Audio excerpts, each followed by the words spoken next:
कहानी की शुरुआत होती है और हमें मिस्टर जयप्रकाश दिखाए जाते हैं जो कि एक बिजनेसमैन होते हैं और 2 दिन के अंदर वो 1 करोड़ों की डील साइन करने वाले होते हैं, जो कि अपने बिजनेस पार्टनर को सावधानी बरतने के लिए कहते हैं कि जब तक हम साइन नहीं कर लेते तब तक ये बात बाहर लीक नहीं होनी चाहिए किसी भी कीमत पर। लेकिन फिर भी किसी भी तरीके से जयप्रकाश का दुश्मन राजेंद्र के पास ये बात पहुंच जाती है और वो डील जयप्रकाश और जेपी के हाथ से निकलकर राजेंद्र के पास पहुंच जाती है। राजेंद्र जेपी को खोल करके कहता है कि तुम्हारा शिकार करने के लिए मेरे 2 शेर जैसे बेटे ही काफी है। एक का नाम अजय और दूसरे का नाम विजय होता है। फाइनली इन्वेस्टर जब राजेंद्र के घर पे आता है तो उसके तीसरे बेटे के बारे में पूछता है। वो नहीं चाहता किसी भी तरीके से बिजनेस में कोई दिक्कत आए। तो राजेंद्र साफ साफ कहता है कि मैं उसे पसंद नहीं करता, वो मुझे पसंद नहीं करता, इसलिए मैं उसके बारे में बिल्कुल भी बात नहीं करता। दरअसल राजेंद्र के 3 बेटे होते हैं। तीसरे बेटे का नाम विजय होता है जो कि अपने बाप का घर छोड़कर चला गया होता है क्योंकि उसका बाप चाहता था कि वो तीनों भाई आपस में कंपटीशन करे, जो अच्छा काम करेगा उसको राजेंद्र का पूरा बिजनेस दिया जाएगा। लेकिन विजय को ये सब मंजूर नहीं होता है। वो किसी की कठपुतली नहीं बनना चाहता था। वो कहता है कि जो भी करूंगा अपने दम पर करूंगा, दिस इज माई रूल। और वो 7 साल हो गए अपने घर से दूर है। फिर हमें विजय प्रेस कॉन्फ्रेंस पे दिखाए जाते हैं क्योंकि विजय ने हाल ही में एक बिजनेस स्टार्ट किया है और अपने बिजनेस के लिए एक एंजल इन्वेस्टर को ढूंढ रहा है। तभी वहां पर खड़े एक न्यूज रिपोर्टर ने विजय से कहा कि आपको इन्वेस्टर की क्या जरूरत है, आपके पिता 1 करोड़ों के मालिक हैं, वो आपकी कंपनी में इन्वेस्ट नहीं करेंगे। तो विजय कहता है कि मैं जो भी करना चाहता हूँ अपने दम पर करना चाहता हूँ, ना कि उनके पैसों से। तो वो पत्रकार कहता है कि तो ये बात सही है कि आपकी अपने पिता के साथ नहीं बनती है। ये सुनते ही विजय वहां से चला जाता है बिना कुछ इसका जवाब दिए। एक दिन जब विजेंद्र मीटिंग में बिजी होते हैं तब उनके पास उनके डॉक्टर आनंद, जो कि उनका बेस्ट फ्रेंड भी होता है और उनका फैमिली डॉक्टर भी होता है, वो कॉल करता है और विजेंद्र को घर पर बुलाता है। जब विजेंद्र घर पर जाता है तो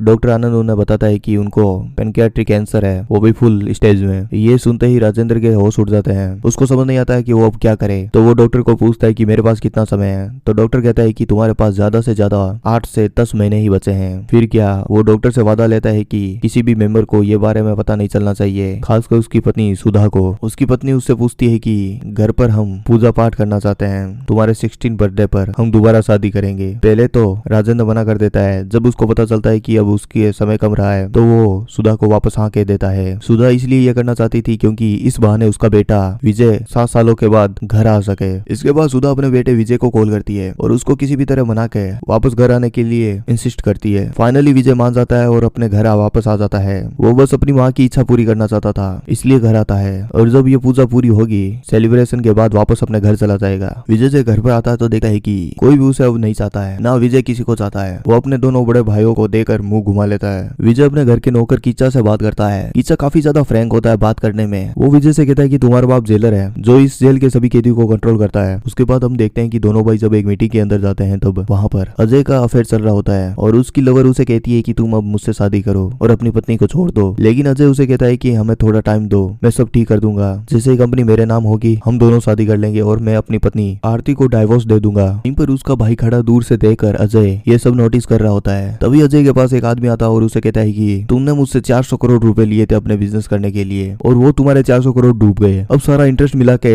ये 550 करोड़ होते हैं। मुझे अपना वापस पैसा चाहिए।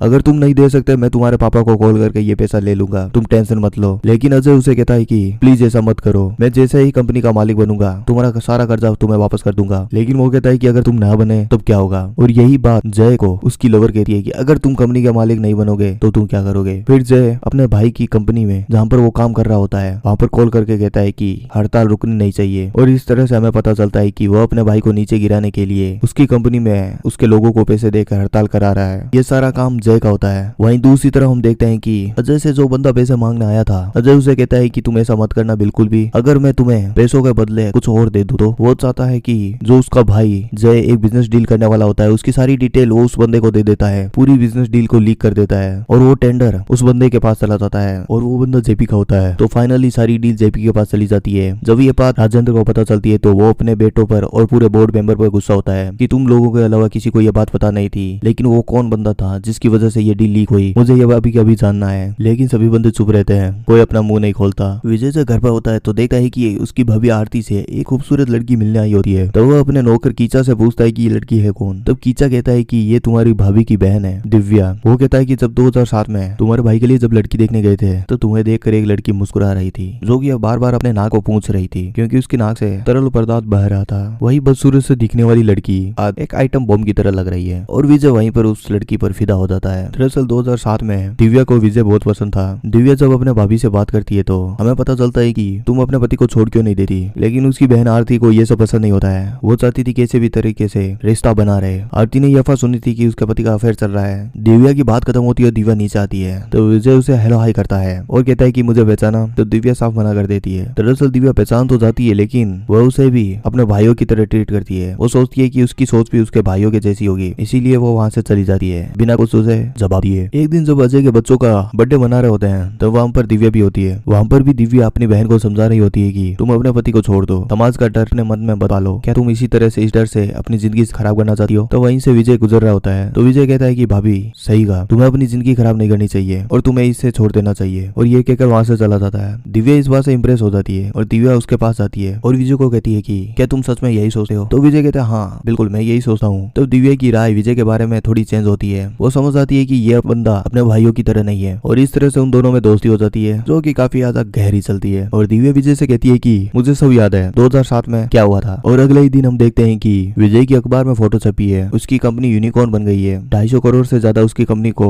फंड मिले। अगले ही दिन घर पर जो प्रोग्राम होता है जब राजेंद्र अपनी पत्नी से दोबारा शादी करता है अपने 16th बर्थडे पर, तभी हम देखते हैं कि जय की लवर उस प्रोग्राम में उसके घर पर आ जाती है। ये सब तमाशा देखकर जय की पत्नी आरती जय को थप्पड़ मारकर उसे डाइवोर्स के लिए बोलती है और वहाँ से चली जाती है। विजय की माँ ये सब देखकर काफी ज्यादा दुखी हो जाती है और अपने विजय से बात करती है कि तुम्हें कुछ करना चाहिए। तो विजय कहता है कि पूरा काम का बुरा नतीजा ही होता है, ये तो एक दिन होना ही था। जय की पत्नी आरती अपनी बेटी को लेकर वहाँ से चली जाती है। ये सब तमाशा होने के बाद विजय अपनी पैकेजिंग शुरू कर देता है। अब और ज्यादा वो यहाँ पर नहीं रहना चाहता। जब वो बैग पैक कर रहा होता है तभी राजेंद्र वहाँ पर आ जाता है, उसका पिता, और विजय से कहता है कि तुम थोड़े और समय के लिए यहाँ पर नहीं रुक सकते। तो विजय कहता है कि नहीं मुझे जाना होगा, और ये कहकर वो वहाँ से चला जाता है। दरअसल राजेंद्र अपने बेटे को रोकना चाहता था क्योंकि उसके दोनों बड़े बेटे जय और अजय किसी काम के नहीं रहे। एक के ऊपर 550 करोड़ का कर्ज है, दूसरे का अफेयर चल रहा है। विजय की टैक्सी आती है, विजय टैक्सी में बैठकर एयरपोर्ट चला जाता है और उसका पिता छत पर खड़े देखा ही रह जाता है क्योंकि विजय को पता नहीं होता है कि उसका पिता मरने वाला है, उसके पास बहुत कम समय बचा है। जब राजेंद्र अपने घर के अंदर वापस आता है और अपनी पत्नी से बात कर रहा होता है तभी वो देखता है कि कुछ समय के बाद विजय वापस एयरपोर्ट से आ जाता है। उसकी माँ काफी ज्यादा खुश हो जाती है, उसे समझ नहीं आ रहा था कि वापस विजय क्यों आया है, लेकिन विजय कहता है कि मैं माँ तेरे लिए आया हूँ, तुम्हें दुखी नहीं दे सकता। दरअसल होता यह है कि राजेंद्र का खास दोस्त और उसका फैमिली डॉक्टर उसके बेटे को सारी बात बता देता है कि तुम्हारे पिता के बाद बहुत कम समय बचा है, अब तुम्हें ही उनकी देखभाल करनी है। इसलिए विजय अपने पिता के लिए वापस आया है, ना कि अपने माँ के लिए। अब विजय के पिता रिटायरमेंट ले लेता है और अपने बेटे विजय को अपनी कंपनी का वारिस घोषित कर देता है। ये डिसीजन देखकर जेपी काफी ज्यादा डर जाता है। अपने पिता के इस फैसले से जय और अजय दोनों भाई अपने भाई से काफी ज्यादा नाराज होते हैं। वो दोनों कहते हैं कि तुम इस कुर्सी के लायक नहीं हो, हम लोग हैं इस कुर्सी के असली हकदार। वो दोनों अपने भाई से काफी ज्यादा नाराज होते हैं। वो इतना ज्यादा नाराज होते हैं कि अपने भाई पर जानलेवा हमला भी करते हैं, लेकिन विजय उन सब से बचकर निकल जाता है और इस तरह से विजय पर काफी ज्यादा षड्यंत्र रचे जाते हैं उसे कुर्सी से हटाने के लिए। दरअसल कुर्सी पर बने रहने के लिए सारे बोर्ड मेंबर्स की मेजोरिटी विजय के पास होनी चाहिए, जो कि उन दोनों भाइयों ने पहले ही खरीद ली होती है ताकि विजय को वहां से हटा सके। लेकिन वो अपने बोर्ड मेंबर्स के काले चिट्ठे खोलकर उन सभी लोगों को अपनी तरफ कर लेता है और विजय अपनी कुर्सी पर बना रहता है। और वो तो अपने दोनों भाइयों को कहता है कि पावर कुर्सी में नहीं बैठने वालों में होती है। वहीं दूसरी तरफ विजय के दोनों भाई जय और अजय जेपी के साथ मिलकर माइनिंग का काम रोक देते हैं और उस खदान को बंद कर देते हैं क्योंकि उन्होंने टेंडर को कैंसिल कर दिया है। क्योंकि दोनों भाई अभी भी बोर्ड के मेंबर बने हुए थे तो उनके पास इतनी पावर होती है कि वो ये काम कर सके। अब विजय के सामने ये मुसीबत होती है कि उसे दोबारा टेंडर भरना होगा और इस टेंडर को दोबारा जीतना होगा। दरअसल राजेंद्र की कंपनी का असली पैसे जनरेट करने वाला ये बिजनेस मॉडल होता है। सबसे ज्यादा इसी जगह से राजेंद्र को पैसे मिलते हैं, यही इसका असली कमाई का साधन होता है जिसे उसके बेटों ने ही बंद करवा दिया। दरअसल इस खदान को राजेंद्र ने 50 साल के लीज पर लिया था, लेकिन अभी 30 साल ही हुए थे, 20 साल अभी और माइनिंग करना बाकी था। विजय के पिता विजय से कहते हैं कि तुम्हारे दोनों भाई उस मगरमच्छ के मुंह में फंस गए। अगर ये डील वो जीत जाते हैं तो जिंदगी भर वो दोनों जेपी के गुलाम बन के रहेंगे और जिंदगी भर वो दोनों को नचाएगा अपनी उंगलियों पर। तुम्हें कैसे भी करके ये डील जीतनी होगी। विजय कहता है कि पापा आप टेंशन मत लो, डील तो हम ही जीतेंगे। वहीं दूसरी तरफ हम देखते हैं कि राजेंद्र के दोनों बेटे और जेपी मिलकर इस डील को जीतने के लिए प्लानिंग कर रहे होते हैं। जय और अजय दोनों अपने पिता के सारे तरीके जानते हैं कि किस तरह से वो डील को हासिल करते थे और कैसे हर बेट को वो जीत जाते थे। अब उनको अपने बिजनेस में इन्वेस्ट करने के लिए एक बहुत बड़ा एंजल इन्वेस्टर चाहिए था जो कि हजारों करोड़ों रुपए लगाकर ये बिट को वो जीत सके। फाइनली वो एक ऐसे बंदे को ढूंढ लेते हैं जो कि उनकी इस बिजनेस मॉडल में इन्वेस्ट करने के लिए तैयार हो जाता है ताकि वो टेंडर के अंदर ज्यादा से ज्यादा अमाउंट को भरकर इस डील को जीत सके। अब टेंडर भरने का समय आ जाता है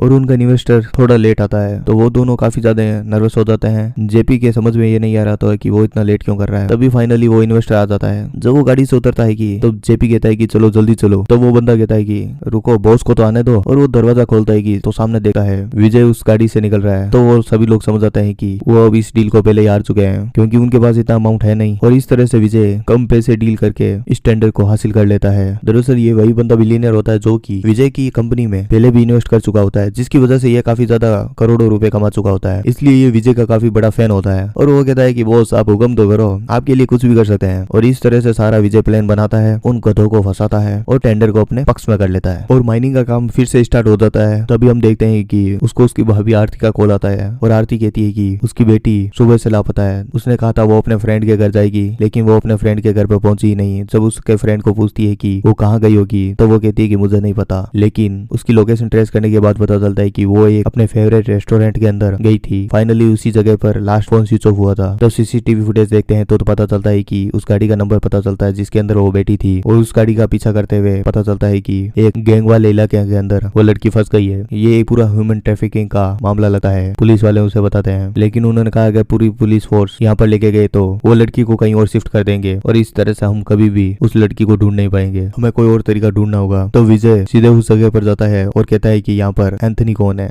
दरअसल एंथनी वो बंदा होता है जो कि अभी सभी गुंडों को लीड कर रहा होता है। एंथनी के गुंडों और विजय के बीच काफी ज्यादा फाइट चलती है और फाइनली वो एंथनी को पकड़ लेता है और उसे 20 चौराहे पर उल्टा लटका देता है और कहता है जल्दी अपने लड़कों को कॉल करो और लड़की को यहाँ पर लेके आओ। एंथनी उल्टा लटका ही अपने बंदों को कॉल करता है और कहता है कि जल्दी से उस लड़की को यहाँ पर लेके आओ, और इस तरह से वो अपनी भतीजी को बचा लेता है। और वो अपने बड़े भाई को कहता है कि तुम्हें एहसास भी है तुम्हारे बेटी के साथ अभी क्या हो जाता। दरअसल उसकी बेटी एक डेटिंग ऐप के जरिए फंस गई होती है। विजय कहता है कि जब बच्चों को अपने घर पर प्यार नहीं मिलता है तो वह बाहर समाज के अंदर अपना प्यार ढूंढने की कोशिश करते हैं और इसका फायदा दूसरे लोग उठाते हैं। तुम्हें अपनी जिम्मेदारियों का कभी एहसास नहीं हुआ, पापा पापा कहने से नहीं बनता, अपनी जिम्मेदारियों को उठाने से बनता है। ये सब होने के बाद विजय के पिता राजेंद्र जमीन पर चक्कर खा के गिरे पड़े होते हैं और उन्हें हॉस्पिटल में भर्ती कराना पड़ता है। तब सभी लोगों को पता चलता है कि विजेंद्र काफी ज्यादा बीमार है, लेकिन वो सभी देखते हैं कि उनका बेटा अजय उनसे मिलने नहीं आया होता है। जय से पूछते हैं कि तुमने अजय को बताया था, तो जय कहता है हाँ मैंने अजय को कॉल किया था, लेकिन वो कहता है कि मुझे अपने पिता से नहीं मिलना है, मेरा उनका रिश्ता खत्म हो गया है क्योंकि अजय अभी भी जेपी के पास होता है। तो विजय अपने भाई जय को लेकर सीधा अजय के पास चला जाता है। अजय वहाँ पर जेपी के साथ मिलकर एक बिजनेस डील साइन करने वाला होता है, लेकिन विजय के पास आने के बाद वह ये सब नहीं कर पाता है क्योंकि विजय उसे बोर्ड मेंबर से हटा देता है। अब उसके पास बिल्कुल भी पावर नहीं होती है, वो रोड पर आ चुका होता है। लेकिन जेपी कहता है कि तुम अपने सारे शेयर 3000 करोड़ के मुझे दे दो। तब अजय कहता है कि मैं अपने शेयर के 10% बेचकर भी तुम्हारे सारा कर्ज उतार दूंगा, तो मैं अपने सारे शेयर तुम्हें क्यों दूं। तो जेपी कहता है कि अबे मेरे भोले परिंदे, पहली शर्त यही थी कि तुम मेरे इजाजत के बिना अपना एक भी शेयर नहीं बेच सकता। तो जेपी अपने सारे गुंडों को कहता है कि ये जब तक शेयर बेचने पर साइन ना करे तब तक इसको पीटते रहो, अगर बीच में इसके दोनों भाई भी आए तो उन्हें भी मारते रहो। लेकिन विजय कहता है कि नहीं इसे मारो, ये इसी के लायक है, जब तक इसको मार नहीं पड़ेगी तब तक ये कुछ समझेगा नहीं। कुछ देर अजय के पिटने को देकर अजय की अकल ठिकाने आ जाती है। वो कहता है कि सही है, मेरा भाई असली मेरा भाई है। वो जेपी को कहता है कि अगर मैंने अपने भाई को एक आवाज दी तो तुम्हारा क्या हाल होगा, तुम सोच लो। और वो अपने भाई विजय को एक आवाज देता है और विजय आकर सारे गुंडों को काफी ज्यादा धुलाई करता है और फाइनली जेपी को समझाता है कि मैं मारना तो तुम्हें भी चाहता हूँ, लेकिन तुम मेरे पिता की उम्र के हो इसलिए तुम्हें मार नहीं रहा हूँ, ये राइवलरी छोड़ दो, तुम्हें जो चाहिए मैं दे दूंगा, तुम क्यों टेंशन ले रहे हो। जिंदगी में एक अच्छा इंसान बनने की जरूरत होती है, शांति की जिंदगी, शांति की मौत चाहिए, इससे ज्यादा कुछ नहीं चाहिए। और उसके बाद हम देखते हैं कि उसके पिता एक शांति की मौत मरते हैं और वो उन्हें गंगा जी में जाकर अस्थियों को बहा देते हैं और इस तरह से ये कहानी यहीं पर समाप्त होती है। आप सभी को ये मूवी कैसी लगी हमें कमेंट में लिखकर जरूर बताएं। हमें अपने वीडियो में क्या इंप्रूवमेंट करना चाहिए हमें कमेंट में लिखकर जरूर बताएं। दोस्तों नेक्स्ट वीडियो आप किस मूवी का देखना चाहते हैं हमें कमेंट में लिखकर ये भी जरूर बताएं। और आप सभी के प्यार और सपोर्ट के लिए दोस्तों दिल से तहे दिल से धन्यवाद।